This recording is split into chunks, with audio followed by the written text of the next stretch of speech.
One. Take me down to the bargain box city where the cards are cheap and the dealers are pretty. Oh, won't you please take me home? Welcome to No Bangers Sports Card Podcast, episode number 37. I am joined by Rod, picking and punching cards, the aka final Punchy. episode. No, not yet. Cary, American Arbitrage Cards. And I am Tim from Over the Years Sports. Sticky bubblegum. Bubblegum. Sticky bubblegum. Bubblegum. Hold on. Bubblegum. Shout out Miss Rachel. How long did you sit around the house this weekend singing that bargain box song? I literally just heard that song in the car ride home from the post office, and I was like, "Oh, that'd be pretty cool if I did that." Everything Tim says is off the dome. Yeah, he doesn't even have any. Cary has seen me in the flesh record like 6 recap videos and literally just names crazy stuff on the top of my head. Tim's also a rapper, so he can come up with stuff off the dome. He's not like you, Rod, where you're just making gibberish up, thinking you're in the wrestling ring. You know what I mean? I literally am a one-cut guy all the time. We're actually all good at that. I might be the worst of the three of us, and I'm not bad at it as far as coming up with stuff off the dome. Oh, and also, listen, I'm going to get this out the way early, okay? Okay. Generally, on average, sometimes, most of the time, not all the time. Allegedly. There's like almost 1,000 people just on YouTube that watch this video, number one. Yeah. Number two, on Spotify, shout out my Spotifyers, there's probably like, between 200 and 500 of yous who listen. We average between like 350 to 500. That listen on Spotify, okay? Out of those collective $1,500 on the high, 1,500 people on the high end of the scale, I'm assuming 80% of you guys buy cards, right? Go over to www.dibditcards.com. And in the general chat, or you can send me a DM, if you go over there and you make a purchase, and you have never made a purchase before, you send me a screenshot of that purchase, and I will send you a free card. Oh, look at this. So, just saying, if you guys have never bought from Dibdit Cards before, go make a purchase. After you send me a screenshot of your purchase, I will send you a free card on. How about if they buy like a card? If they buy a card over a certain amount, let's say $50, can they get a medal? And maybe over $100, can they get a trophy? Those medals will never leave the house. Unless they go to the Hall of Fame. Hall of Fame of what? What Hall of Fame? Who knows? I'll take any Hall of Fame, The Al Bundy Hall of Fame. That's about it. Also, shout out to all the members. Early shout out to the members. All 7 of you guys. There's 7 right now. Yeah. All 7 of you guys. You guys, if you're not a member of the No Bang, Magnificent 7. I am on full-blown Commonwealth picker mode right now. If you guys are not members, the heck out of this. We haven't even given them any content yet. I did. I gave them a 40-minute video. I sat down here by myself and recorded a 40-minute video for the members, and is uploaded on the channel right now. So if you guys are not members and you want to become a member, you can become a member and instantly get access. If you are the top 2 tiers of the membership, you guys get access to my 40-minute baseball secret AFL video. And the last 10 minutes of it, though, there's some technical difficulties with the image, but you'll get the gist of it the first 30 minutes. So that's it. 5 of the 7 people have watched it. 5 of the 7 members have watched it. Well, technically, actually, now I think about it, because all 100%. It's only maybe you and Tim watched it, so maybe it's only 3 of the members. I didn't watch it. I recorded it. It's only available to the value box or the bargain box. So if you guys do not know, we do have memberships for $1.99. Box in case. Yes. If for $1.99, if you guys just want to support the podcast, more than welcome, come and join. You get a little cool little icon by your name. For $4.99, you be part of the value box level. And then for $9.99, you get the bargain or buy a box. Buy a case. Man, I can't even remember my own tagline now for you. We need like a $25 tier where it's like it's like the donut downtown or the pretzel downtown level. Pretzel downtown. Yeah, dude, what's up with that? Saquon Barkley they've really dropped the ball on that. I like that Barkley jumping over the pretzel. I don't know why. I thought it was a cheesesteak. I mean, they're going. I know you thought it was a cheesesteak. Yeah. It looks like 2 turds wrapped together. It looks like it came out of my butt. It was really what it did. Ugh. Yeah, guys, go ahead. Apparently, you never had a Philly pretzel before. I have. Shout out Philly Picker. Timestamp Joe down below us. so people can go directly to that part. Yes. You know what though? The image isn't even the right image. What do you mean? Oh, the image of him backwards hurtling. It's a cartoon image. That's what It doesn't even have the arm sleeve like he was wearing in the real thing. We are just old men shouting at the moon. No, that's you We're and not Tim. cool. We should just accept this. But Downtowns are the future. They're the present. The whole hobby is dependent on the success of these downtowns. Period. If they go, it's over, right? From what I understand, allegedly.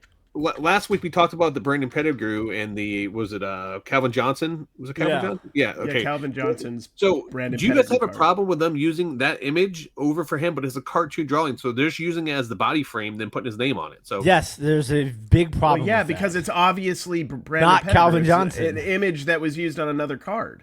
So I know it's a stock image they get from somewhere, but still, I don't have a problem with it. What about Maybe Matthew they Golden? did it on purpose. I don't know. Matthew Golden's isn't even his number. Yeah, he's just like out playing hockey on a pond or something, right? I mean, that would be the downtown in Green Bay, wouldn't it? A pond in the middle of downtown. I've never with been like to two Green houses? Bay. I've never been to Green Bay, but I just feel like it's a football stadium, a couple Walmarts, and like a truck stop. Right? There's probably a lot of bars too. Oh yeah, probably a ton. Probably. But you know what else though? Let's go. Jordan Love, his downtown, isn't he like in front of the Sears Tower, which is in Chicago? I have no idea. I have never seen it. Do you guys ever see Food Fighters? Do you guys remember the toys from the late 80s, Food Fighters? They should just do downtown. Foo Fighters. Yeah, the Foo Fighters are good no, too. Tim doesn't really like talk about culture. We have already established this. So no, he doesn't. Yeah, I know. So Food Fighters was a brand of toys in the late 80s where like they were soldiers, but they were like a donut soldier and a pizza guy. They should just hot dog. They should just make these guys into like they're going with the food route. Next year it should just be like Jordan Love as a chunk of cheese and you know what I'm saying? But like I mean, might as well just. I mean, they're not gonna have licenses, so yeah, they might as well just sell it. They got to do just something. make them. They don't need to worry about licensing if Jordan Love is just a chunk of cheese. Exactly. Cary, have you ever seen the Barnyard? They're gonna steal that idea from me. It's a good idea. What's up? The Barnyard Commanders that were just like the Foo Fighters. Dude, I love the Barnyard Commandos. Yeah, they're Why do I not know anything 90s. you guys are talking What about Muscle Men? Do you remember Muscle Men? Yeah, bro, I'm a wrestler. Imagine just a bunch of tiny little soldier guys like me, just jacked to the just jacked up. You know what I'm saying? We're talking about toys that were in the late 80s, early 90s, Tim. If you would. So, what toys did you play with growing up? Baby food jars and rocks. Part of me inside says I shouldn't have laughed at that, but then part of me is like, that's funny as hell. So I don't know. True. Yeah, so I mean, that's all. Tim's I got needed. such a vivid imagination. That's all he needs. that was his 5,000 count Lego. Give him a trophy, and he's entertained for 40 years apparently. Yeah, Man, I was out in the streets, bro. I wasn't playing with toys inside. I was out in the cul-de-sac. I wasn't allowed to leave my cul-de-sac. No, yeah. It was I played wiffle ball, in kickball, SoCal. back parking lot. So, but yeah. all right. How was your guys' weekends, man? Tim, you went to a card show this weekend? No, actually, I did not. The Philly show was this weekend, and that is the one show local that's like a big show. I guess semi-local. It's like 2-3 hours away. Yeah. That I've never been to. Every time that it's going on, I have something else that I cannot like leave to go to an extended period of time for the Philly show. So, there was no other real shows that were enticing here, and I had a bunch of stuff. I'm getting ready for the baby's baptism, so like we're redoing the bathroom downstairs. It's a lot going on at home, so no card shows for me. But I did. I have been buying some cards online. From where? DC Sports. Oh, interesting. To keep for your PC, to flip and resell. No, to control the market. Oh, there we go. He's going for world domination. Refix the broken market that idiots have decided to collectively destroy, and I am single-handedly on a mission to reconfigure wait. that market. What is going on right now? Which market is this? The boxing card market. Oh, the boxing card market. Okay. Somebody just literally, I guess, just opened up a case of Topps Chrome Boxing and just decided they were going to send every one of their cards to DC Sports. And so, like, they were like, and I don't understand people. I don't. So if there's a card, right? There's a card. There's two solds for like $10 each. And there's no other one to that card on the market except for 2 other people who have now decided that card. Were these buy it now? Were these buy it now cards? They were buy it nows. Okay. And these 2 people have now decided that, I don't know why, that this card isn't worth $10 anymore. So we're going to sell it for $7. It's not like the market, like, you know how like cards come out and when it were new release, the cards sell for a lot more money, then they start to kind of go down a little bit. Yeah. Like but it's not like that. It's not like there's 1,000 of them on the card market. They're the only 2 of the card that are listed. Why are we selling it for $3, $4, $5 less than the only other 2 that sold? What is that? Why would? Hold on a minute. Playing devil's advocate here. Aren't you the same person that said that comps don't matter? They don't. Oh, okay then. Then why does it matter if they want to sell for $5?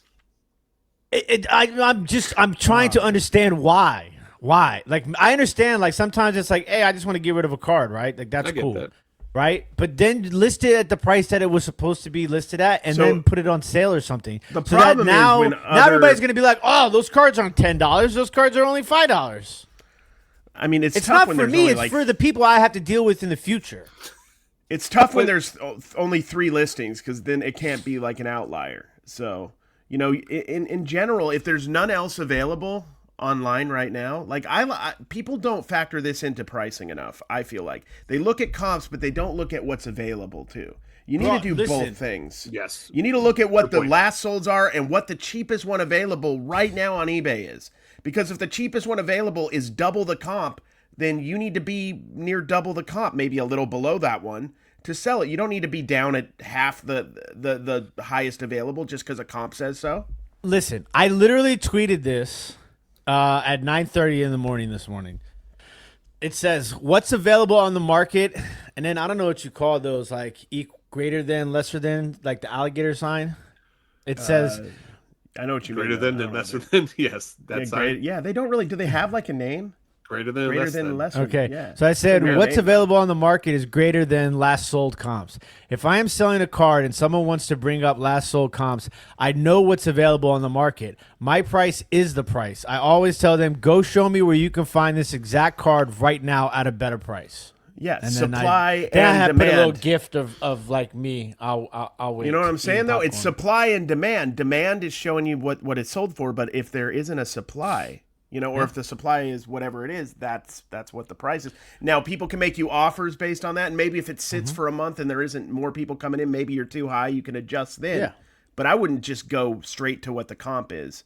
I would base it off what other listings are. So what I normally do too for like mine is if there's there's 2 or 3 sold comps and there's like none other ones listed, I'll list my card higher than those other sold comps, just the fact that supply and demand, like you just said. So I'm interested to see what is your guys' pricing strategy if you guys come across that, because that's the only way we're going to get the market to go up on certain cards instead of going back down, is if there's less demand for it, or I mean less, I guess, quantity of those out there for them, less supply, you price your cards higher because the rest have sold. Is that how you price yours, or what's your pricing strategy? Yeah, I mean, that's kind of like, I look at what's sold, right? And I also look at buy it nows versus auctions. Correct. I use TerraPeak now more than anything because I don't pay attention to auctions as much as I do buy it nows. That's what I'm saying. Yeah, like the buy it nows are more important to me than the auctions. I think with auctions you kind of have to look at like higher end stuff more is with auctions a little bit than the lower 100%. End stuff. And so like also a lot of times people don't look at cards. So like don't look at the actual like listing and all that. So like what if there's a sold comp that's like $60 less than like the other comps? And so but that card maybe had like a ding corner or something. And you don't know that. You know what I'm saying? So like I try to look at the sold comps, mostly the buy it nows, right?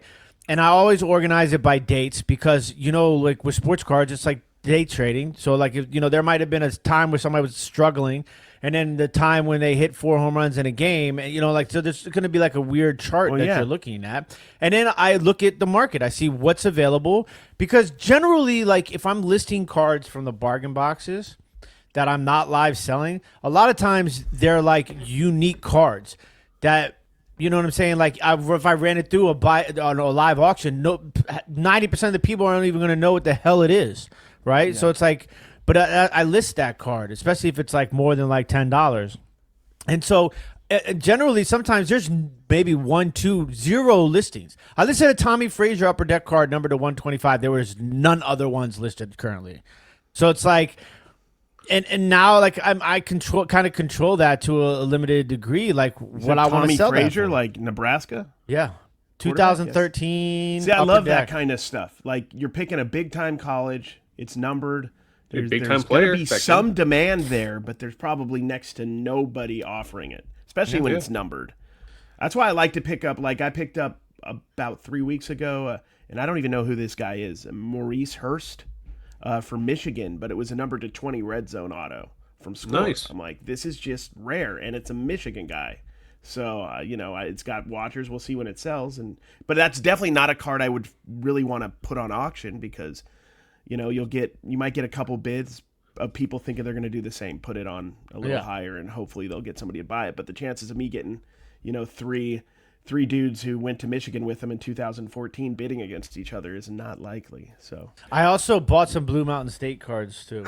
Did you? Dude, I got some of those a couple weeks ago, and no autos though. I just bought like base. Yeah, I couldn't. I didn't. I lost all the auto auctions. I lost a couple of one-on-one auctions, but I got about 8 or 9 numbered cards. But I think I'm just going to hold them because they're doing a re-release of it, I think, right? What does it go for, like the cost of the boxes and stuff like that? Do you have any idea? No idea. But I'm going to make a play on it because I think they're we talked about this with CJ. Are you buying a case right now, Rod? No, I'm do a podcast. Have either one of you guys watched Blue Mountain State before? Yeah, we have had this conversation. Yes, we've watched it. No, Cary hasn't watched it. I have not watched it, but from what I understand, based on the comments, it's like something you'd watch, like it's an uplifting, like a uplifting show, right? No. Like it's something very, that's very raunchy, very wholesome and clean. Okay, Yes, not no. that then. Okay, very anti-Mormon valued show. It's pretty crazy actually, but it's like what most people. I wouldn't know because I didn't really go to college. So, but I'd imagine it's what most people experience when they go to college. Me, 10 or 15 years ago when it came out, I was still fairly Mormon at that point, so I might not have. That might have been why I never watched it. They're actually pretty reasonable, Tim. The boxes, to be honest with you, like you can buy one just sold at auction for $45, hobby box. For $45? Wow. Yeah. How many autos do you get on it? Let's see here. 4 base cards and 1 autograph per box. So 4 base cards. So, but can those base cards be numbered? I don't think so because there are numbered cards, right? I'm assuming so. I mean, how else would you get number cards if you just said you bought some number cards? And so I'm assuming that's the case. You might have convinced Tim into buying a box because some of the autos are worth some decent money, right? Oh, if you get Thad Castle's autos are worth good money. You just would have to do it on auction. That's the problem. So by the time this podcast comes out, you may have some competition now to bid on those auction boxes. But speaking of boxes, let's talk about the Don Ross. Right? Let's talk about Don Ross. Don Ross, man. Is he related to Don West? Don Ross, they're twin brothers, guys. How many times I've explained this to you guys? But no, Bob Ross's brother. Bob Ross's brother. No, that's their cousin, Bob Ross. Come on now. You get the whole family tree together here. So, let's talk about the pricing this week, man. I know, Tim, that's something you brought up to me earlier today. Well, I mentioned it because it came out last episode when we were recording. I just mentioned the price, but it was, I mean, with all the issues they're having with downtowns, everything else, I mean, do you think it's justified right now? Hell no. It's not even close to being justified. I saw people pulling Dwayne Bowe in a Cleveland Browns uniform. What are we doing? What? Really? Yes, exactly. What are we doing? People are like, it's ridiculous, like the hype for the downtown, because that could be the only reason, in my opinion, why these boxes would be so expensive. Because everybody wants freaking Cam Scattaboo on a piece of New York pizza or whatever. Like, I don't understand what's going. Like, what is it? Does he have a downtown? I think he does have a downtown, and there's like a big giant behind I him. played him this week on fantasy. He did well. So yeah, he did really well. He was their entire offense. And by the way, the Dallas Cowboys defense stinks. They're historically bad. It might be the worst defense in NFL history this year. Yeah, good thing they got rid of Micah. Smart move there, right? Yes, I mean, but so I remember how we talked about a couple weeks ago about the advantages of Topps getting the licensing, I will say one thing that I'm actually super excited is the price of boxes, man, because they're literally running everything at Dutch auction on Panini's website. Like today, they literally have. We're filming this on Monday. They're literally selling a 2025 Panini Prism Baseball Premium box set. So you get 306 cards. They're all number 2 out of 199, and then you get 4 cards, I think, numbered out of 6 cards numbered out of 4. But dude, they started this set at unlicensed set at $750, and they're all numbered to 199. You're not thinking about like the value there. There's going to be Enos Slaughter unlicensed baseball cards. Papa cool Papa Bell. Cool Papa Bell's going to be in there. You're going to get Mel Ott. Do you know how many times I'm at a card show and people are like, I can hear it. Like, do you have any Mel Ott? It happens a lot. Prism Mel Otts. Exactly. I love that red Pulsar Mel Ott. I got a red Pulsar to 39 Mel Ott. Cary, turn on your mic a little bit, buddy. Can you turn on your mic a little bit? Thank you. Yeah, you're a little hot there. So my question to you guys excited. is, I love it. Nothing gets Cary riled up like Mel Ott. Mel Ott, dude. Dude, he's one of the best players of the 1940s, which makes sense that he's in a 2025 Prism set. Yeah. So let me put it this way: if you guys found these cards in a bargain box, would you guys pay $1 per card or $2 a card? Hell no. No. For a quarter for a numbered Mel Ott Prism. Well, not just Mel Ott. I'm just saying a Prism set. Like no, I want us only to be focusing on the Mel Ott market. I'm tired of podcasts not talking about it. So this would be my only thing. It would have to be a color match of a prospect, okay, or a Hall of Famer. Under $1, it would have to be numbered to like. They're all gonna be numbered at 199. So no, I don't want anything to do with those for $1. No. What about 10-cent box? Unless it was jersey number match. 10 cents. Yeah, 10 cents box. Yeah. What about 25 cents? So we could do the whole set in the 10-cent box for what? How many cards are in the set? 306. I don't know math, but that's like $3.05, right? I don't think that's how math works, but I don't know. But yeah, but it's sure. Like not much. No, it's so not, that's not even close. So what's the floor, the Dutch auction right? for that? $200 a floor. So even at 25 cents a card, you'll be paying $76.50. So what is it per card then? I mean, it's going down right now. If it goes down to the floor. So I mean, if anybody's buying that right now, allegedly, nobody's. I don't know what you're thinking. Probably 15 cents a card, because at $200 it'd be what, 1.5. So yeah, so it'd be roughly about 15 cents a card. We gotta reject these products where companies are just producing random stuff and putting numbers on it, and we're buying it. We gotta. But I mean, who's buying numbered sets? Like, is that a thing? Do people actually collect number sets? Let us know in the comments looking below. for the special cards that are in there. Like there's they want the ones that are out of 4 if they're buying it. But most people who are building sets don't want to buy the set. That's the whole point of set building. Then why do they sell sets anymore? Like, I don't understand. They only sell sets for certain things, and they only do it to get people to buy it for like the complete set variations for flagship baseball. I would love, like, if you want to see how much people really love sets, just go to Target or Walmart and do a set that has nothing but just the base cards. I don't think they'd sell maybe but 2 of them. Like, I mean, I don't know who would buy them. Someone comps on eBay and people are buying sets up. Like, I don't get it. Like, I guess there's maybe a small fraction of people that maybe online that just like to buy the sets and just. That's what I'm saying. Like, but I feel like Tim's right. If you're a set builder, which they're still out there, like, you want to put the set together. Yeah, well, that's part of the journey. The cards, yeah. You don't want to just. That's taking all the fun out of something that's already kind of nerdy. You know what I mean? Which I love. Set building. You just take all the nerd part out of it, and then you just have a set.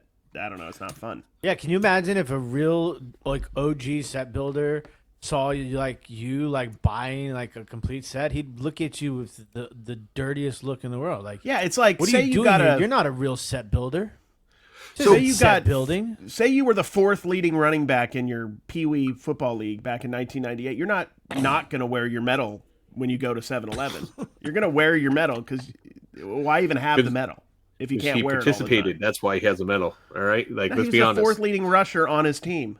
Okay, yeah, he was good. No, I played a multitude of positions as bench warmer, water boy. I started off as a center. When I first put on pads. You're talking to Tarleton State legend Rod Grimes right here. Okay, So You're an idiot. if anybody knows, You know, football, Whenever you it's want to do Rod. Oklahoma drills, Rod, let me know. Next time we Okay, meet let's up. go. We'll go Oklahoma drills. I used to love Oklahoma drills, man, back in the day. So That'd be jeez. prime content right there. Oh, that would. Rod Yes. and Tim doing Oklahoma. So, Cary, tell us about your weekend, man. You went to a card show? Yeah, I went to Orlando, the Orlando Sports Card Show. It's at the little Shriner place. They have one every month in Orlando. Great little show. Like the smallest show I go to, but the small shows can be great because you just get to know the dealers, and a lot of the main dealers are dealers that go to the bigger shows too. So I did great, man. I ended up with like finding some real good gems in like the bargain boxes. You know who Aaron Naismith is? Plays for the Pacers. Had a pretty good season. I got an auto rookie of his for $1. Nice. You know, it's like an $8, $9, $10 card, but that's what bargain boxing is primarily. You find cards you can make a few bucks on, and occasionally you find a 101 none card. You know what I mean? So no, I did good, man. I had like a B+ day at the show, so that was awesome. Did you hit up any card shops on the way back? Nah, we needed to get back. I had to do editing or something. I forgot what I had to do, but yeah, no, we came right back. So I want to ask you guys a question here. So I went to the flea market over the weekend, and I did find a vendor that had some cards there, and he actually brought me out a giant tote. And as he brought me out the tote, I was going through, and I found, he had a bunch of junk wax stuff in there, and then he had those like when you go to like card shows or you go to like flea markets, people have these like team bags that's filled with like a bunch of commons in there. So like the whole thing was like filled with those. Like, people just throw with these like mixed bags for like $1 or something like that. But anyway, he had a bunch of like boxes in there of, early 2000s of like Upper Deck, but they were all open, but like all the inserts and stuff like were in there. And I ended up finding a pack of SP basketball unopened that was from 2008, 2009. And that's like a $70 pack. But anyway, as I'm going through stuff, I was like, well, how much you want for the whole container? He said $100, but he goes to me, this is what he said. He goes, I don't know anything about sports stuff, so I don't know if it's a good deal or not, but I want $100 for it all. So my question to you two is, what do you guys do in that situation? Now, like for that situation, that was probably right about where I wanted to pay for that. I didn't want to pay any more. I would love to pay less, but I didn't want to pay any more than that. That was like the top of my budget for it. But because of the mystery, I'm gonna buy that because I don't know. I'm gonna go through it and see what's in there. But when someone tells you that and you see stuff in there that has a lot of value, what do you do? Do you have a responsibility to tell that vendor, hey, this is actually worth a lot more or not? Hell no. No? Hell no. I don't know. Even if he tells you, he says, hey, man, I don't know, but I'm going to bring this out for you. Like, I need. Hell no. No. What if he asks you for Hell help? no. What are you going to do if he asks you for help? Hey, do you know how much this stuff is worth and stuff like that? Like, what do you I'll do? tell people. I tell them that I charge $40 an hour. Okay. So, but that's fair. if you, but I mean, what kind of question is this? No, but I've been in this situation where people are like, hey, I'll sell you this stuff. I just don't know what the value is, so I didn't want to put it out yet. I got to do research. If you want to like come up with a price or something like that. So I like, usually how do you tell handle them, that? like, okay, oftentimes I'll tell them. No, go ahead, Cary.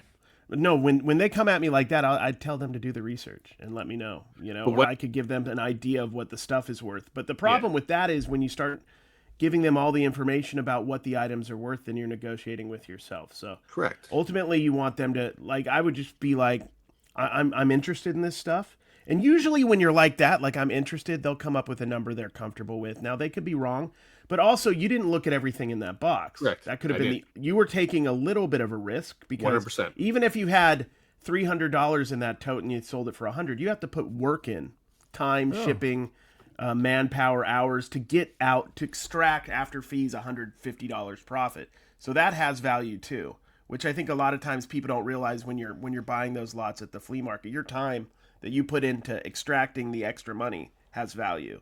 So This other thing if too they're is not willing to do that and they want to sell it quickly at a flea market and not even research it, right? And say, I don't know anything about it, that's the risk they're taking.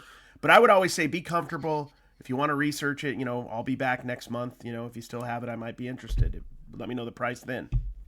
This other thing too is that like I'm honest, right?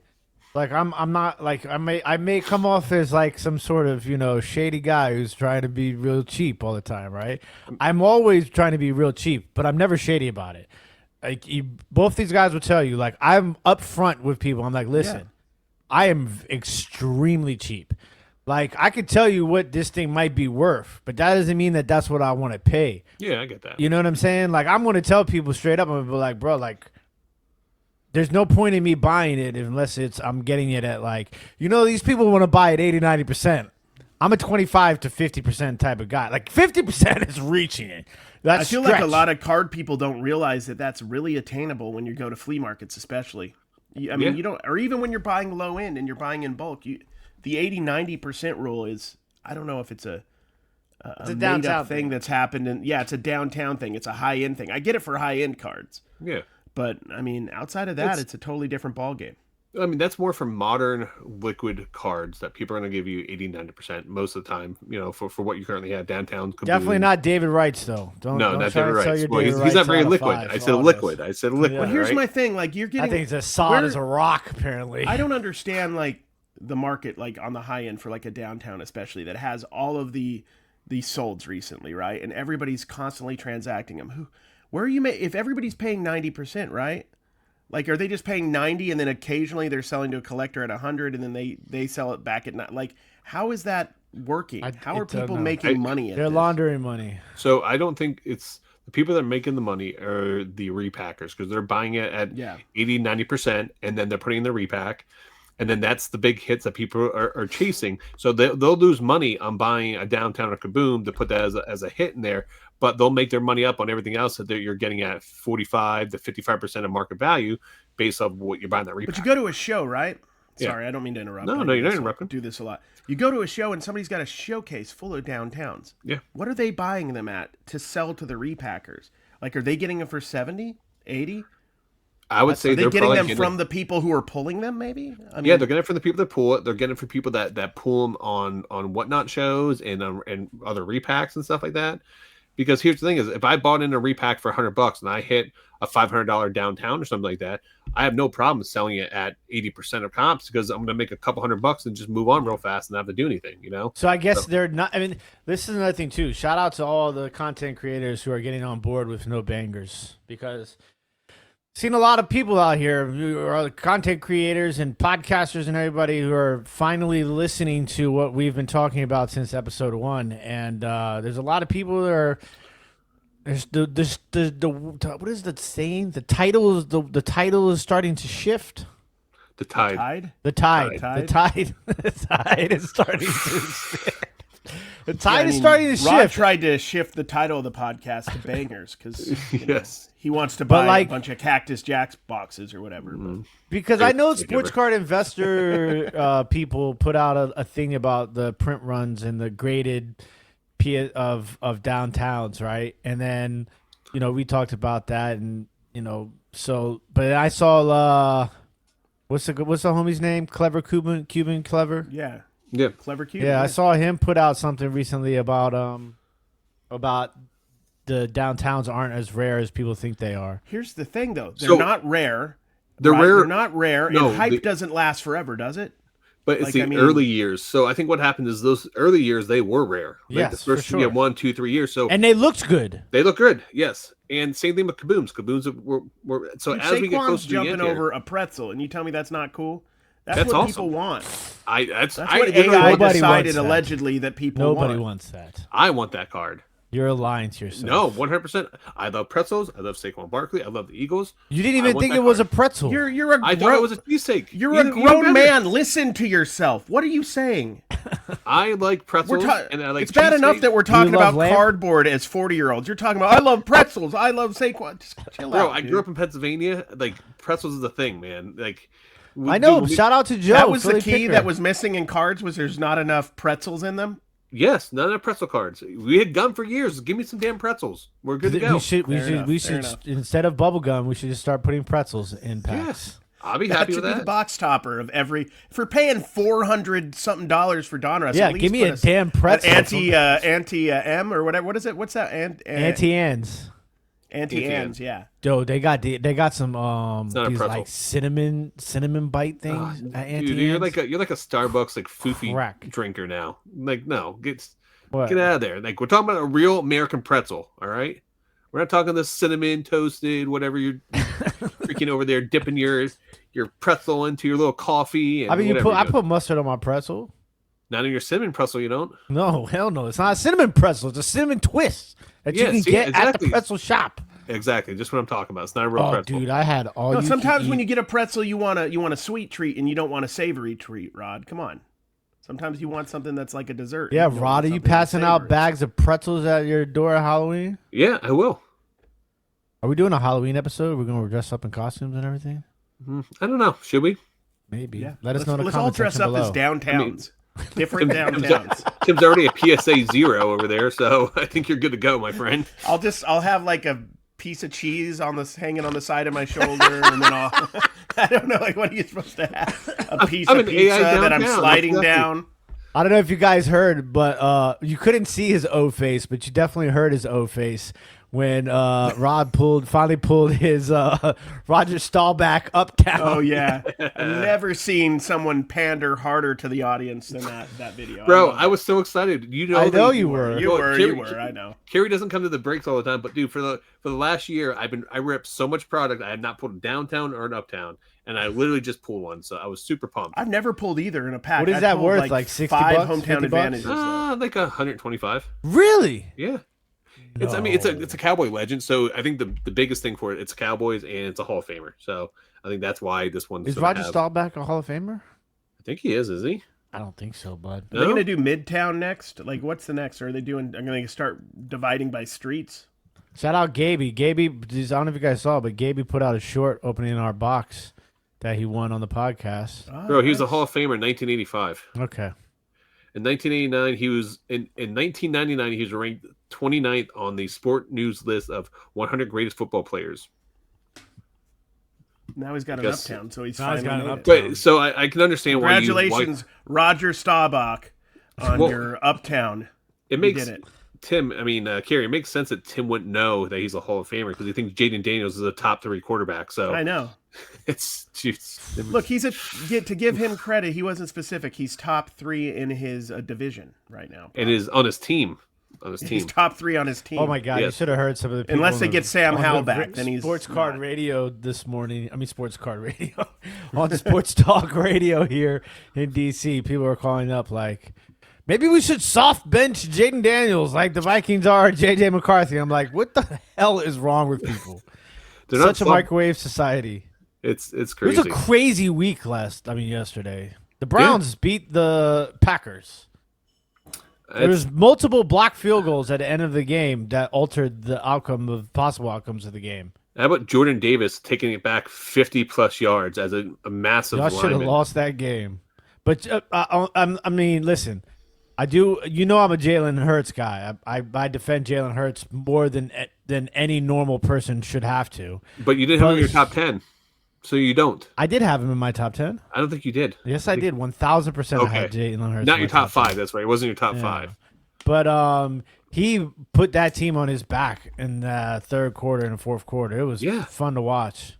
He's great, man. Like he just people. So what's he's the most. He might be the most underrated football card in the hobby. Yes, 100%. We should do something like that. Most underrated players for each sport. Shout out hockey. Preseason hockey started. I don't know if you guys knew that. Shout out this year's Super Bowl champion, the 2-1 Jacksonville Jaguars. 2-1. I mean, guys, you guys are only behind. We got only behind Indiana Jones and the Colts. Yeah, so dude. Let me explain to you how a calendar works, Cary. This year's Super Bowl champs was the Philadelphia Eagles. Yeah. So you would mean next year. Yeah, that's all right. Wait. You could live. Did you get the pickleball stuff I sent you? We're not going to talk about that. Did we talk about that? No. You know what? Pickleball stuff. We didn't. In my mind, I pictured we talked about it last week because I saw it last week. But yes, we should talk about that. The Ben Johnson. Yeah, the guy who's buying all the pickleball cards. Group of people who are buying all the pickleball cards. 700 of the 20-something pickleball cards. I guess there's 2,000 cards, and this group of people bought 760 something. I think they're up to like 30% of the market they own. Because they said that he is going to be the GOAT of pickleball, I guess. So they have him on they're projecting his cards to be the next like Michael Jordan or Messi or. I feel like pickleball is like millennial racquetball for our parents. Like boomers had racquetball, we got pickleball. And who cares about racquetball now? Allegedly. Racquetball is fun. I played racquetball It before. is, but like I'm saying, like I don't know if pickleball cards could get massive. Who knows? But like I don't know. So be on the lookout if you find that card, because you could probably sell it for a lot of money. I mean, I'm sure they're selling for crazy money right now. I don't know. It's Ben Johnson, right? Is that his name? I don't remember. I sent it to you. You're the guy in charge. I just send stuff to you. Ben Pickleball. I thought Ben Johns. That's it. It's Ben Johns. They're selling from $235 to $350 right now. $250 a piece. That's wild for just the base card. What's just the base card? Just the base card, not even an auto or anything. Nope, just the base card. Does he have autos? And it's out of what set? It's Leaf came out with it. So I know, but what do you know? What year and what set? It wasn't a set. I think it was sold on the website, and it was the card actually looks like 1989 Pro Set, like the red border on it and stuff like that. But there's 3,935 cards available, and now they're selling for $250. What's the hot card in the professional bull riding set? I don't know, but you should jump on that. I like it. Dude, seriously, that's a big. Have you ever ridden a bull before, Cary? I mean, you grew up in Utah. They got bulls out there, right? Yeah, they have rodeos. I mean, we have. And you lived in Mexico too. You probably been around a lot of bulls in your life. I'm not even joking. Like I lived in a place called Jico, Mexico, that had a running of the bulls, but I wasn't there when they had it. So, but yeah, no, I've never run with them or rode one. I've been to a bullfight before. You have? Yeah, in Madrid.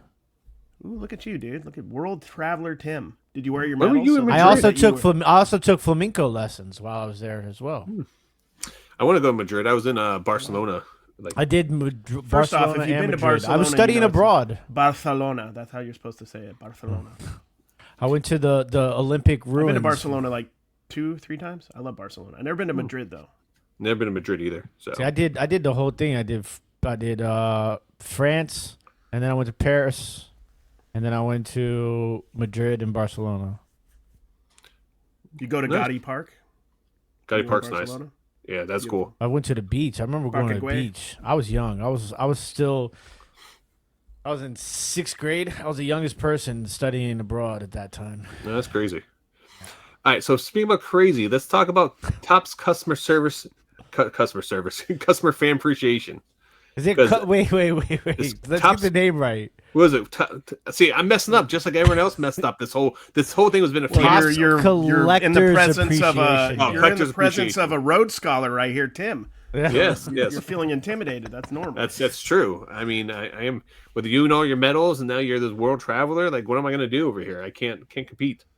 Spelling bee champion too. Yeah, but dude, you've probably wrestled in like I don't know, Fort Smith, Arkansas before, so you've seen places. I've wrestled in Dothan, Alabama. I've wrestled in a bunch of abandoned little warehouses and all the weirdest places you can potentially think. I've wrestled flea markets. That was the best. I would wrestle at a flea market. Interesting. Dude, I literally wrestled at an indoor flea market, and then I would literally go walk around and buy cards after. So, like, yeah, it was pretty interesting. Spandex and the mask. Wrestling matches in abandoned walls. I wrestled in abandoned mall. Yeah, like getting tossed into the water fountain. How are we not like doing wild and crazy kid events in abandoned malls right now? Because I would go as an adult, a middle-aged adult, if they were doing wild and crazy abandoned malls kids there. Is pretty cool. Someone clipped that. I would just try to go as an adult. They should do it for adults. Wild and crazy adults is what I'm saying. That came out completely wrong from your mouth. No, I know. That's why I'm clarifying it. I don't want to go. I want to live my childhood as an adult and have an adult event, not go, well, yeah, that did come out really weird. Really weird. So. But if you know what I'm talking about. Not Omar Epps. Let me clarify this. If you've seen the show Wild and Crazy Kids in the early 90s, I'd like to do right now so we don't have as an adult with other adults. Okay, we cleared it up. All right, let's talk about this collector appreciation that Topps did. For those who don't know, they actually rolled out they had a bunch of stores on board. They had like Dick's Sporting Goods, GameStop, and then a couple of different parks. One was Baltimore, wasn't it? Baltimore's park, I think, was on the list. Yeah, the Mets were on it, and then I forget what else. There's like 5 places that you can go. And man, if you see the feedback online, it's been an absolute disaster. Tim, what have you read on it so far? Well, so do you know what was? Did you read what I sent you at all? Yeah. So every place that you go what they to, were supposed to do.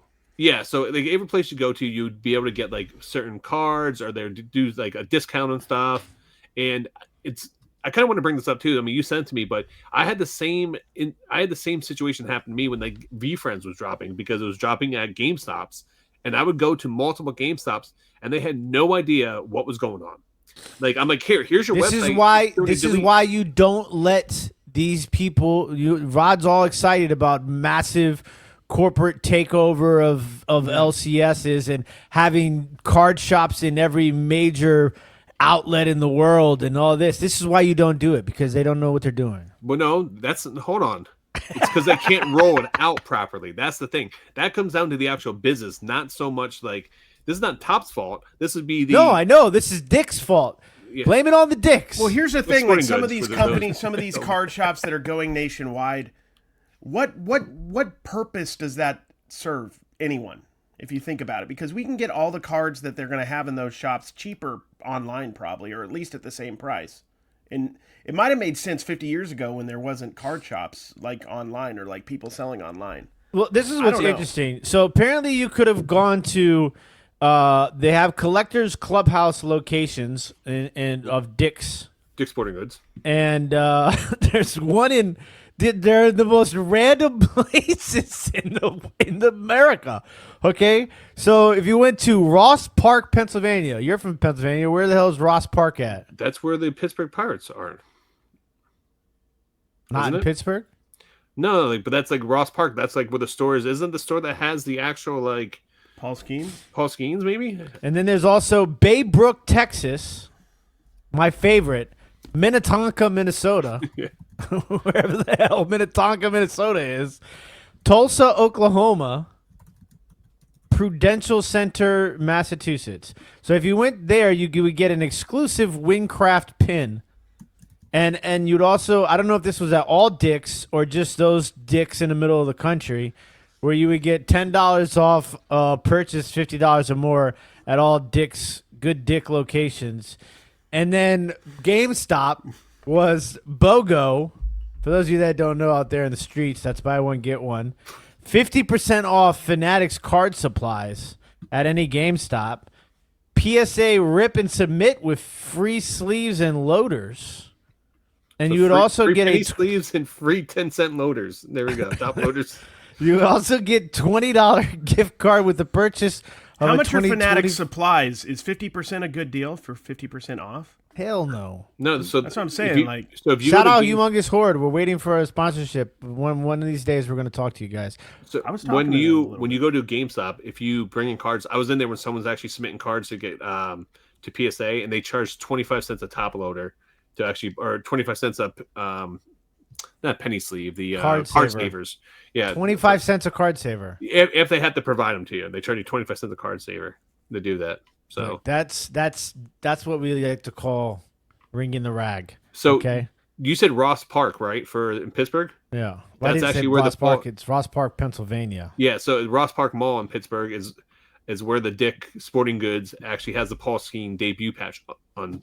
So the fact that they have teamed up with like Fanatics, the fact that place of all places didn't know what was going on, that's horrible. Well, not even just that. Let's be honest. This is a joke, what Topps is doing. Like, it's a joke, right? Like, what are we doing here? And listen to this one. If you get an exclusive hat pin for the first 150 fans who bring a Topps baseball card to the MLB New York City flagship store. It's a real great appreciation day. I mean, it's just, the Orioles were part of it. $15 concession voucher for the first 500 fans who bring a Topps Orioles card to the bullpen picnic area in center field. And you guys charge what, $24 a beer? Like, so I'm getting a $10 beer. It's not, it's something. It's not nothing. It's not. nothing. Yeah, but okay, I am the biggest fanboy for Topps. I love Topps. I love what they do and stuff like that. But man, at the end of the day, like, the way that they've been rolling out promotions, I mean, look at the Rookie of the Year one where they put like little red logo on those. That thing was rolled out horrible. This has been done really bad. So like, there's a big disconnect with their marketing Topps team. Could be replaced with any other company. They're just a company. We are the hobby guys. I mean, who cares? But yeah, there's a lot of stories. The cards out. Why do we care so much about who's making the cards. Why are we making people who own these card play or CEOs and stuff celebrities of a card? I mean, like, why does it matter? Because it's called the internet. I know. I get it. I mean, that's why you're a massive celebrity in the card industry, my friend, because of the internet. I am what they would call, like, I have a third place medal that I wear around, much like Tim does. Just like Tim does.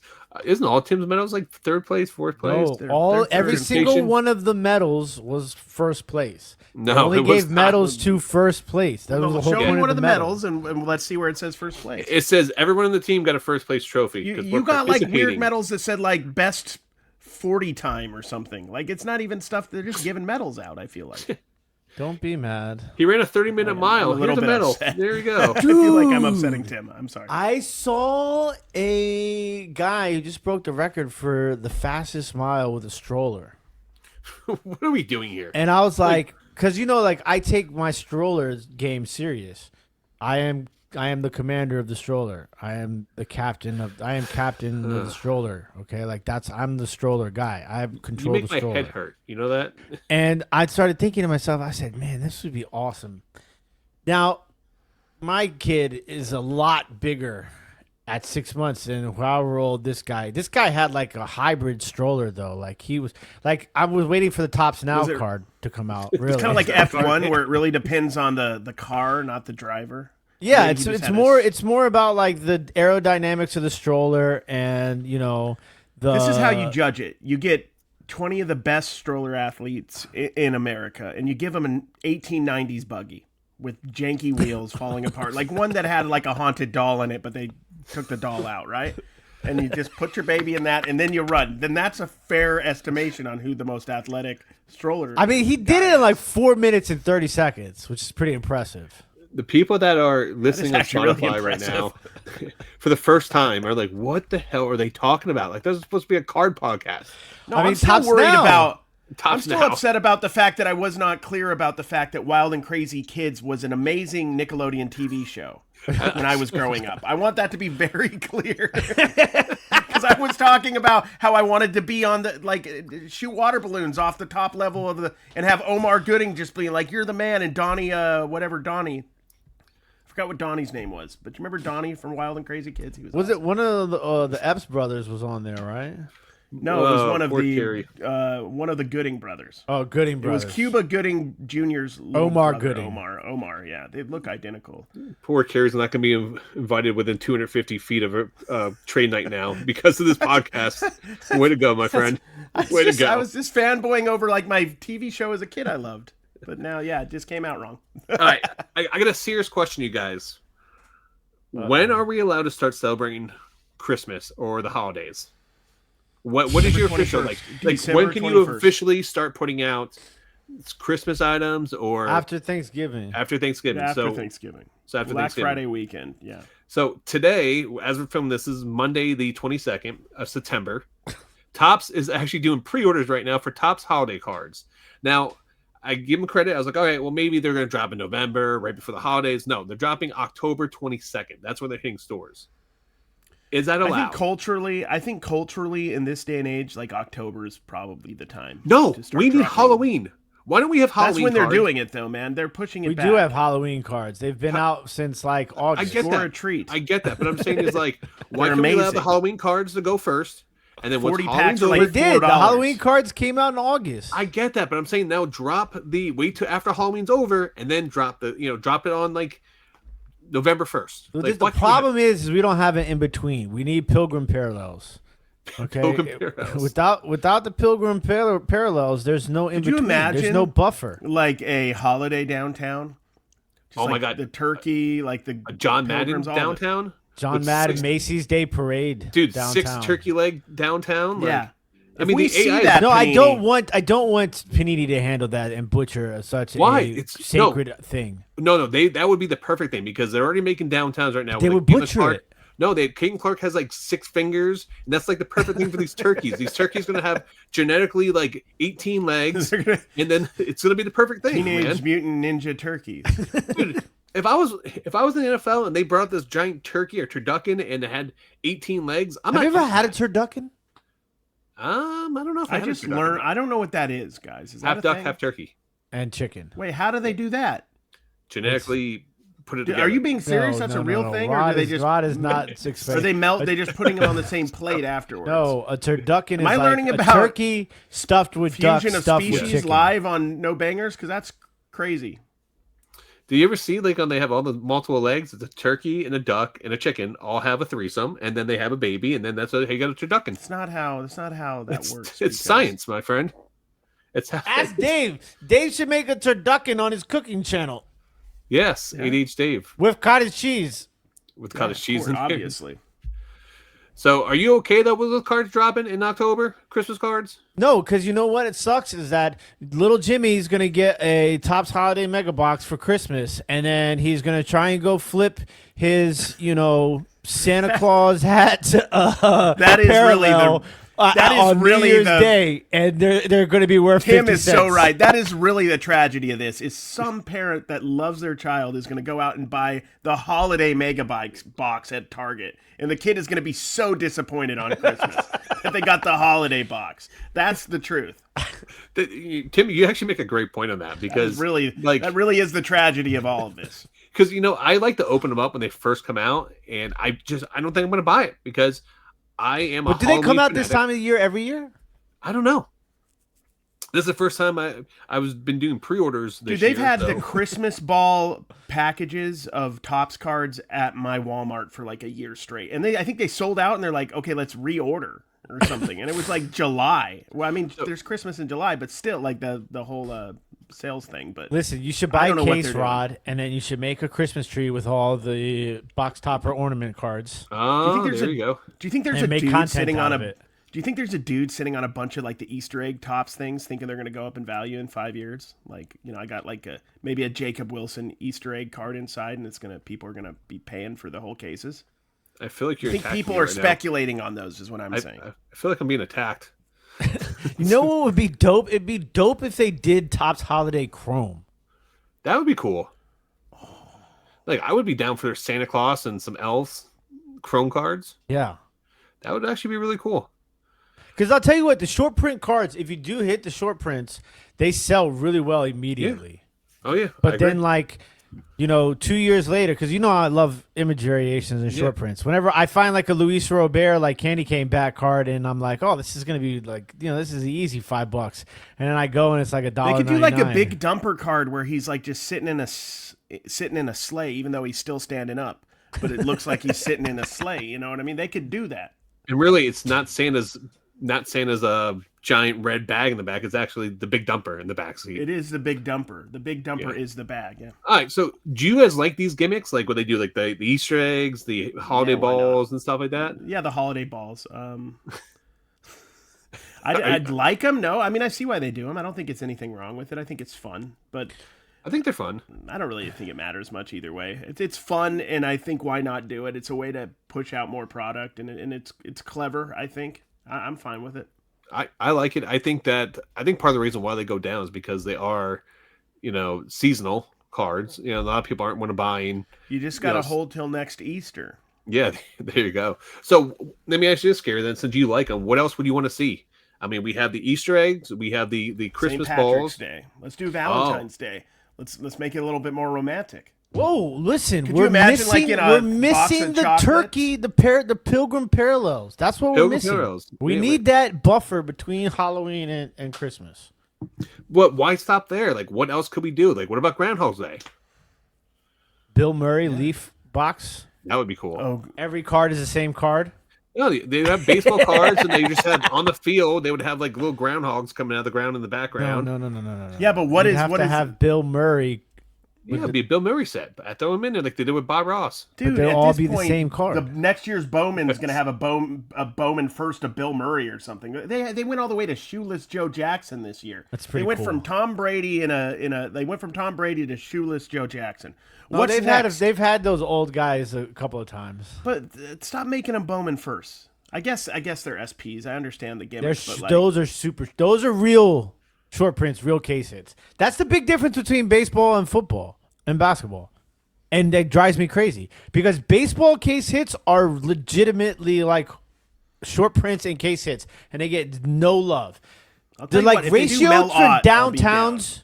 the ratio from downtowns to like Bowman case hits and stuff like that is like 3,000 to 1. Well, okay. Well, we talked about this prior to the show here. So we're talking about case hits and stuff like that.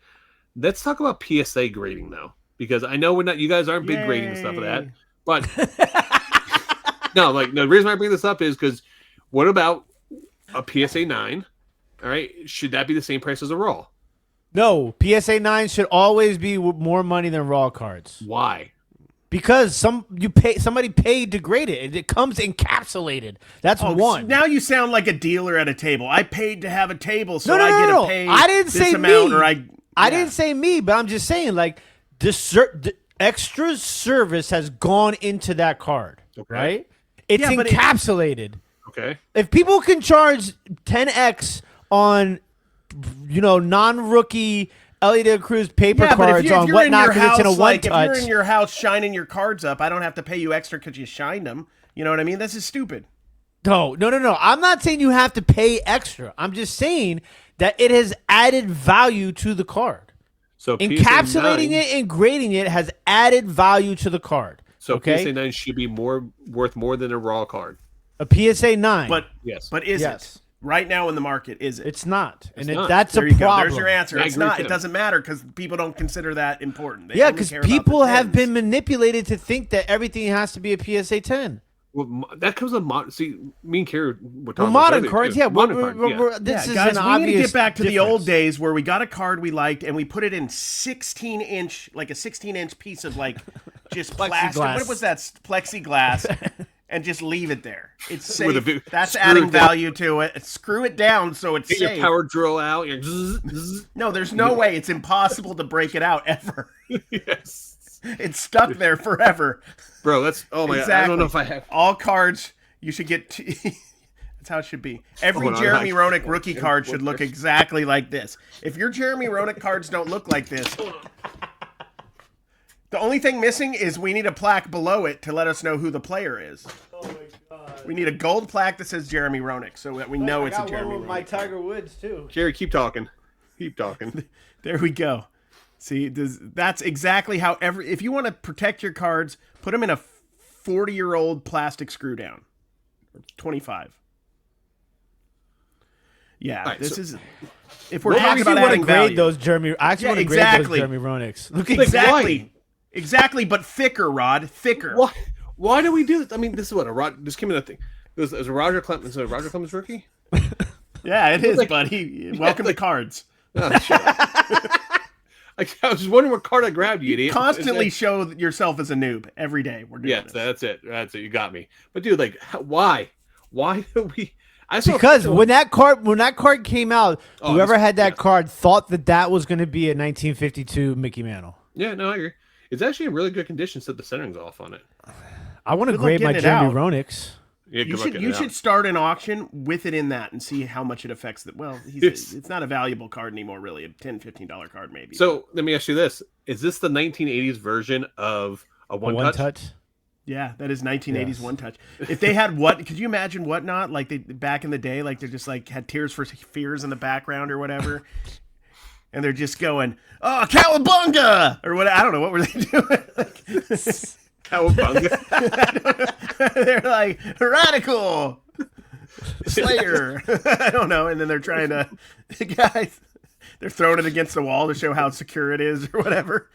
People are faxing a young Don West in the 80s on like where would you even watch Whatnot back then? Would it have to be like QVC. On cable? It would have been cable QVC, yeah. It was Don West, just like you said. Yeah, Don West.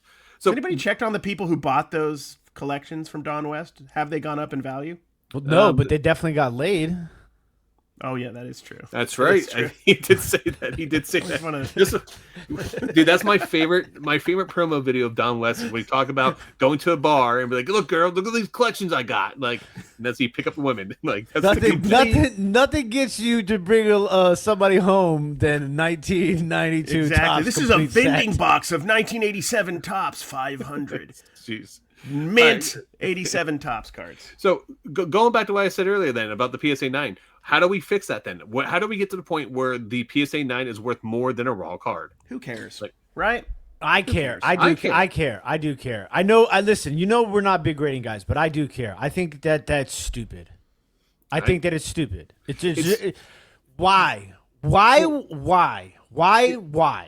Is it PSA's fault though? Why? The reason why I say it's this not is PSA's fault. hold on. Let me finish. Hold on. Okay. I'll tell you why.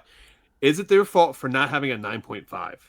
Because if they had a 9, a 9.5, and a 10, that would change the whole projection of it, I think. And then a 9 would probably be around what a raw would be. Maybe that 9.5 would be worth more, and then you had the 10 going up there. That will never happen though. Imagine if PSA introduced a 9.5, it would shatter the market into a million pieces. Because people wouldn't know what to do with themselves because of the millions of cards that are already in slabs that are 10s and 9s.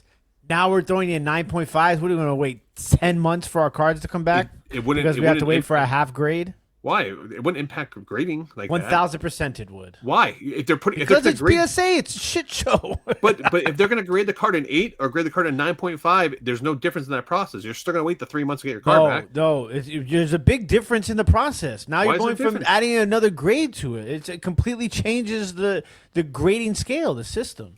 That changes the scale, but why would it change the process of them grading at all? Because it would slow them down. Because now they're like, oh, I don't know, man. This could be a 9, a 9.5, a 10. Unless they're just throwing darts at the wall and they're like, oh, 9.5. Cary, what's your thoughts? You think we should have a 9.5? I think Tim makes a pretty good point. It would really mess up all the 9s. Yeah, because people would feel probably like they need to resend it in and hope to get a 9.5, and it would probably devalue the 9s even more. Yeah. I mean, I was telling you about before. It won't work now because I think Tim's right, but I think they should do like comic book style grading, like 0.2, 0.4, 0.6, 0.8. Then there would be a lot of room to make money off grading. You know what I mean? Let me clarify for the audience. So in comic books, they'll grade at a 0.5 scale. So it goes to 0.5, 1, 1.5, 2, 2.5. When they get to the 9, when they get to the 9.0, it goes 9.0, 9.2, 9.4, 9.6, 9.8, 9.9, and then 10.0. Well, then, when you're grading, it's not just 10 or bust. Like, if you get a 9.8 or you get a 9.6 or a 9.4, and we're talking about modern, not vintage, obviously, you could grade much lower than a 9 and make money. But I don't know. Like, I'm not a grader. I don't really care about grading. But I think theoretically, it would be logical that 9s and 10s should increase a raw value. And maybe 8 would be comparable to a non-graded. But people, when you're buying a raw card, it's like you're buying... a mystery pack, right? Like you're buying part of the value in the raw is the fact that you don't know if you're grading it, but that's why it's getting a little premium over 9, I think, because people think maybe it's a 10. So they're paying up a little more because there's a chance at a perfect grade. So you're paying like a little extra for a chance of getting something better. Yeah, the worst is when you're selling a card online and somebody's like, well, you think it'll gem? And I'm like, well... The hell if What's worse is when you're selling online and they just message you, "What's your lowest?" Don't answer those people. Stop. I don't mind that. Stop answering and immediately ban those people. Like block them. Then you don't have to. I see people get their panties in a bunch over that question all the time. It doesn't bother me. I don't know if "bother's" the right word. It's not like I'm bothered. I'm not saying hamming it up right now. People. I'm hamming it up right now, but it's just a dumb question. Well, do you have? Let me ask you this: do you have a buy it now? I'm sorry. Do you have a best offer on your stuff? Yeah, make an offer. Breaking news. That makes me. Yeah, that upsets me. The Pittsburgh Pirates are calling up another pitching prospect. Yeah, but if you're asking if you're asking a seller to negotiate with themselves, that's just not going to ever work. Yeah. So, Tim, what was the breaking news? Hunter Barco is getting called up Hunter Barco. to the big leagues. Hunter Barcode. Nice. And also, my homie just messaged me and was like, "Yo, did you know they sell blasters at Cracker Barrel?" What? They sell cards at Cracker Barrel. They really do. I bought them before. That's interesting. I didn't know they did blasters. Rod's like, I gotta definitely. You got to go back on my TikTok go back a year. Go back a year. I did it when I went cross country last year. I bought some at Cracker Barrel and opened them. Also, breaking news. Damn, this is crazy.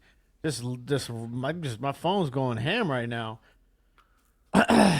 Bruce Pearl expected to retire as men's basketball coach at Auburn University, with his son Steven expected to take over. Interesting. What do they call that? Nepotism? Yep, as finest.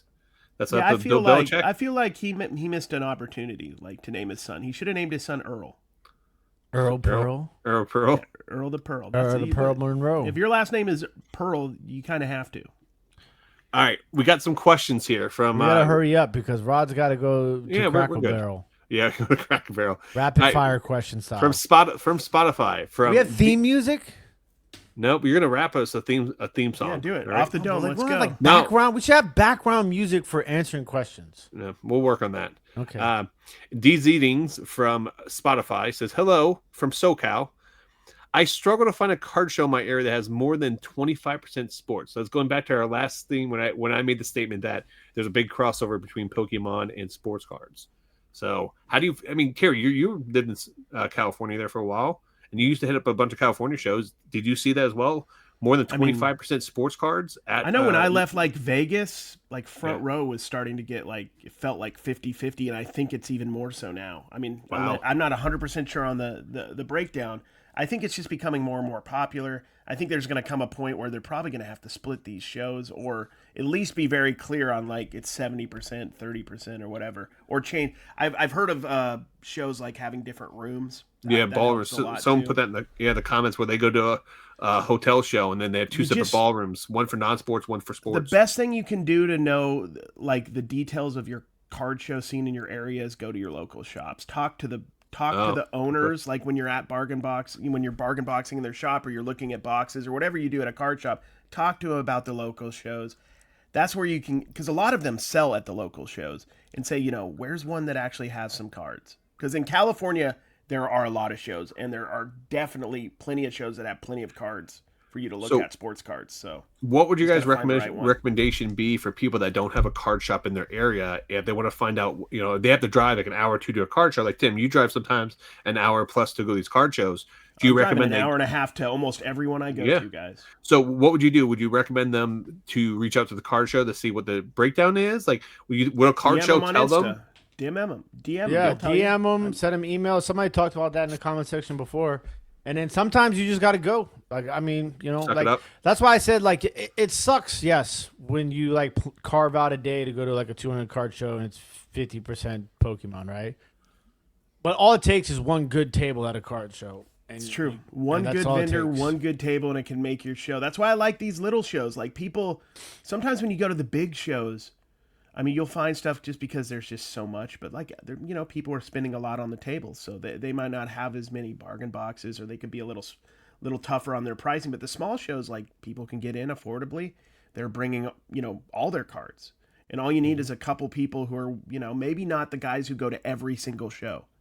They're casual dealers, right? And they just are, they've been opening boxes and they got to get rid of some of this stuff, recoup some of their money. And when you find those kind of people, that's when you can have great hauls. So Shadow on Time says, why don't we have a PSA or something like that in every state or many states? So why don't we have grading services like that's available pretty much anywhere to go now and stuff like that? God help us. I just think that... Why do we need, they don't need more cards coming to them. They're already slow. Yeah. Like, I think how to get us cards back in 2 weeks. Well, maybe it would make things a little bit easier on them if they had multiple grading locations across the country. Yeah, if they had graders at each location, that would be different. And if maybe they did a regional base where, if you're in the East Coast sending cards to, say, Florida, and the West Coast sending cards to California, like something like that. But I think part of it's probably tax reasons why they're only in certain states or certain areas. And then also, too, they're probably the operation, because like PSA is owned by a bigger corporation, and there's a lot, there's a lot of other things that play into these. And like Beckett, too. Beckett's based out of Texas. So I don't know. I think it just in CGC's based out of Florida. Companies in general are not necessarily worried about how to make it as smooth as easier possible for you necessarily, unless that means they'll make more money. So companies are about extracting as much profit as they can out of a system. So if that isn't going to be profitable for them, they're never going to do it, whether it's helpful for when do we get to the point where, like, you put your card in a machine and it shoots out a slab with a grade on it? That would be cool. Just have an automate, like, AI grading and then pop it in there and be done. Like I put my card. Yeah, but like vendingmachinegrader.com tin, is that going to have any value? Like, nobody cares about anything really, it feels like, outside of PSA. Well, that's what I'm saying. What if it was PSA? Yeah. What if PSA just started making machines and like put them in the card shops, and you can just roll up and insert your card saver into the machine, and then it grades it. That's actually really seems cool. like if they had an automated. Yeah. I mean, say like 5 years or from even now, just like a raw card review, even just like Yeah. gave you something in the middle that could up the value of your card, or at least give you an idea of whether you should send it. It's not a bad idea. I like that. I actually kind of like that one. That's a good Like, idea. if that was an actual thing, then I would consider getting into it. If I could actually go, oh, let me see if I can, this looked really good. Let's go see what it actually is. PSA is the one handling it. I'd love to see more company, and there are, CGC and stuff. There are companies that are competing with them, but I'd love to see, just like with Topps, I'd love to see as much competition as possible. But the problem is with PSA is everybody's valuing the PSA above everything else. It's moments like this That's I realize just that what Tim it is. isn't completely useless. So good job, Tim. Thanks, guys. So yeah. It's nice Here we when you go. say nice things to Tim. Yeah. Yes. Andrea and Angelo says, speaking of card shows, in your experience, do higher vendor tables costs at card shows sometimes influence sellers to price cards above comps, even unintentionally, as a way to offset their expenses? I understand that vendors are free to set their own prices, but what steps do you think they could take to help encourage more consistent pricing around comps at card shows so that both buyers and sellers feel good about the market? Well, amateurs price their cards based upon what they're paying to rent a table at. Like, that's a real amateur thing to do. 2, no, there's no way that you can influence people, because every person is a different person, and they're all going to have a different view on things. Everybody values certain things differently than others, so there's no way to kind of do that. I think the biggest thing would be market correction based upon less hype and more productivity. As that becomes a thing in the hobby, then you might see that reflect That's never in card going to be a shows. thing. In the, Yeah, that is I know. never going to be, saying. at least in the hobby the way it is now and how it's been my whole life. I mean, back in 1988, you were paying more for a Greg Jeffries rookie card probably than you were for a lot of players who are already Hall of Fame worthy. So it's always going to be hype based. And also, I think especially in card shows, there's a massive, I don't know if I'm going to say this correctly, so maybe I'm going to be off in how I say this. There's a massive reliance on comps. There really is. There's more, like we've discussed, there's nuance to it. Okay, 2 cards have sold, they've sold for this. Where can you find another one? Is there one on eBay right now? Okay, not saying you can, but that being said, you can't ask too much more because they're not going to pay it. But I'm just saying, that's not the only factor that matters in a card's value. Like, people will go up, you see these videos on shorts and stuff where people go, the last 3 comps are this, and then they just do that. That's not always accurate, I feel, or not always necessary. I don't know if I'm explaining this well. No, but I feel like there's an over-reliance on it. Because here's the thing, majority of the time, auctions, unless it's something like super hot, auctions are going to have a tendency to end below what a buy it now is going to be. Majority of the time. So the biggest problem I have when I go to card shows and I see people trying to comp cards, like the dealers trying to buy cards, and they're throwing in the buy it nows will be like $200, and then the auction will end at 142. Like, well, one just ended at one just sold for 142. Well, yeah, that was at an auction. That ended on a Wednesday morning at 7:30 in the morning. If this is all within a 1p, especially if there was buy it nows after that for more, right? Where you're seeing, okay, this was because it was on auction and there was only so many people paying attention at 6:30 a.m. on a Wednesday to get this Jaden Daniels or whatever. I mean, those are the kind of, when we go and search for regular stuff, right? Glass or vintage toys or whatever, I throw out a lot of the auctions. The only difference is auctions are much more prevalent in cards, so they hold a little bit more weight than what they do in other genres. But still, you have to take that with a grain of salt. And then especially when you're dealing with low number cards, like at a 5 or at a 10 or 101s, you will, because when else are you going to see that card? You may pay over comps. So that comp's going to go right out the window because you're buying the card. You're going to buy what you want, because where else are you going to see? You come across a 101 and they're asking $1,000 more than what the other 101s similar comps have gone for. If you want that card, you're going to pay the money because there's no other option for that. Also, comps are missing hundreds of data points. They don't know about in-person sales. Yeah. They're not getting the whatnot sales. They're not getting they're only getting, the places where it's easily accessible. they're not getting, you know, deals between, you know, like Facebook Marketplace or whatever. They're missing a lot of different points to actually get a fully accurate view of what the card is going for. And to go back to answer this question, there is one thing you realize: if you go to a local card show, the average table price is anywhere from like $50 to like $150, depending where you go. So I've seen them like nowadays too. Yeah. Well, I mean, in local areas, I've seen. I mean, that's usually the average I see around my area, somewhere in that ballpark. I've been to shows where they're $75 a table. I've been to shows that have $125, $150. Like Been to shows where they're like $1,000. yeah, Here's when you go the to bigger question. shows and stuff. Here's though. the question: should any show be charging to get for people to get in to buy? Yeah, I don't have a problem with it. I think so. We briefly touched base on this last week, but like, I think if you're charging, if they're doing a fundraiser, I have no problem paying for that. That's totally that's totally different.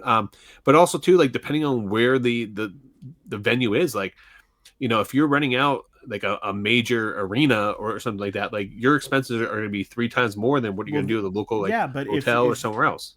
Yeah, maybe. I have It's no just problem paying to get in card shows. I don't have either. I don't really have an issue with it either. But sometimes I think about it. I'm like, okay, it's something I thought about. I don't know.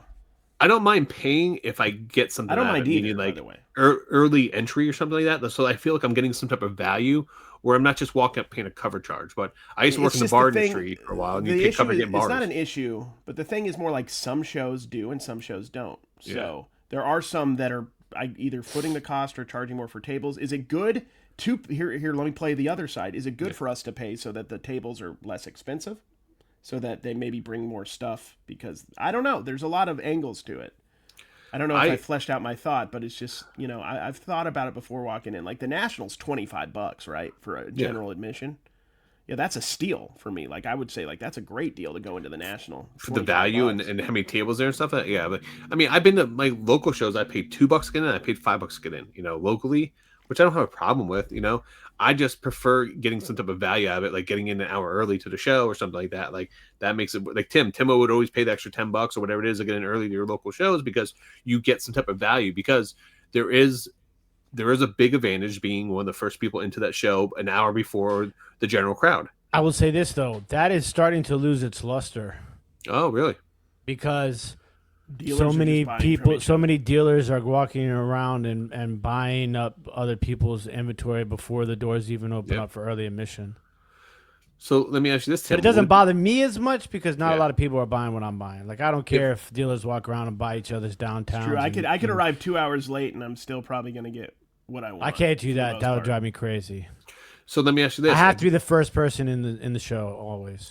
Well, with that being said, Tim, if you are buying more high-end cards, would it be worth you to pay for a table, walk in there, and literally just maybe throw some cards on the table after the first hour and just walk around to get early access? There's hundreds of people that do that every show across the country. Yeah, so. It happens. Okay. Last question here. Neon Penguin. Question shout out Neon Penguin. Neon Penguin. Neon Penguin? Big shout out Neon Penguin. All right. So how do we keep track of card show pickups for taxes? Do you stop after every table, write down what you bought or what? And speaking of that, as a newbie to the space, how detailed do my records need to be? I purchased a 2022 Panini Chronicles Blue Prism Joe Gaff Jr. On Dibdit Cards for $1.99 and sold for $3. So you just made some money. Good job, buddy. Yep. So, question to you, Tim. What do you do for tax purpose? Now, nope, let me. Nope. Hold on. I don't know nothing about nothing. Okay. So before I say any of us say anything, I'm going to put a disclaimer here: is none of us are. This is what we currently do when we provide this information. None of us are tax experts, so you would need to talk to your personal accountant. So none of this is actually tax advice. We're just telling you guys what we potentially do for that. So cash in, cash out. Yeah, cash in, cash out. When I go to a card show, I take notes. So after a table, and you know, you guys may have seen me do this. Like after a table, I'll write what I bought. I'm like a lot, and I film everything too. So I'm filming my deals, and I save that. So I would say this is going to be a better question. Like if you're running a business for your accountant, because depending on how you do this, because there's 2 different types of ways you can kind of do inventory and, you know, a cash in, cash out business, which, you know, the money you take in, the money you take out is what you do for taxes. But then there's another one where you have inventory based system where you pay your taxes based on the money that you spent going in, going out, but also based off your inventory that you currently have. So there's a couple different ways to do it. For me, I just do an overall average. If I go because I'm making so many purchases at say a card show, at the end of the day, I'll just write down the address and then write down how much money I spent at the card show. And then I also have documentation because I film everything that when I go out. Yeah. So that's my, kind of saving grace when it comes to that. But I would say if you just have some type of details that, hey, I picked up 57 cards at $500 something, and then maybe put little notes of some of your bigger cards on there, like you should be good to go. But talk to an accountant. They'll be the best one to tell you how that's the best really way to the do smartest that. thing to do is talk to an accountant. Yep. They know what they're doing.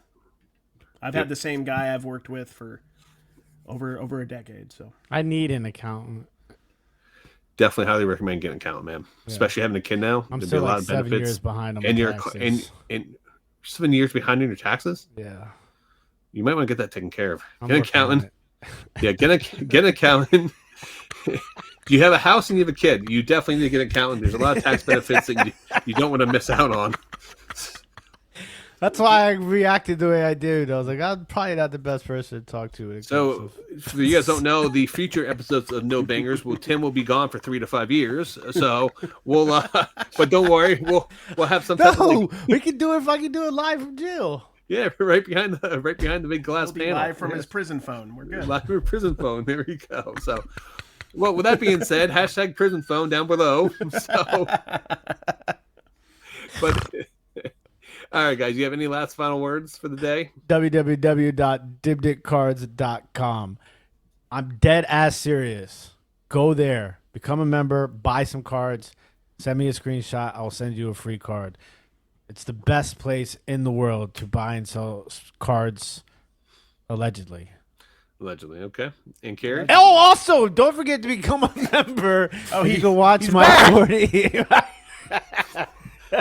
Watch my 40-minute AFL video. Dude, I feel like someone just you sat on something or something just happened. You jumped out of your seat. I don't know what just happened. You're just excited. I almost fell out of my seat. Oh, jeez. Yeah, guys, go check out. I want to reiterate what Tim said. www.dibditcards.com. Tim is the shill master, and I don't shill enough. So go check it out, guys. We love it. We care a lot about it a lot. We do. We do auctions there, and you guys can do auctions there and buy it nows and just talk to the community. And all of us will be live tonight, so make sure you guys come out starting at 7 p.m. Eastern Standard Time. Tim and Cary will be doing a show together, and I'll be live with a football break at 9 p.m. Eastern Standard Time. You guys can go right now and go pre-bid on your favorite teams. All the listings are up. Just find my auction, and feel free to place your bids. So, all right, guys, get them in. Get them in. I did this by myself on the 40-minute video, by the way. I bet you did. I bet you did. No bangers on 3. 1, 2, 3. No bangers. You better.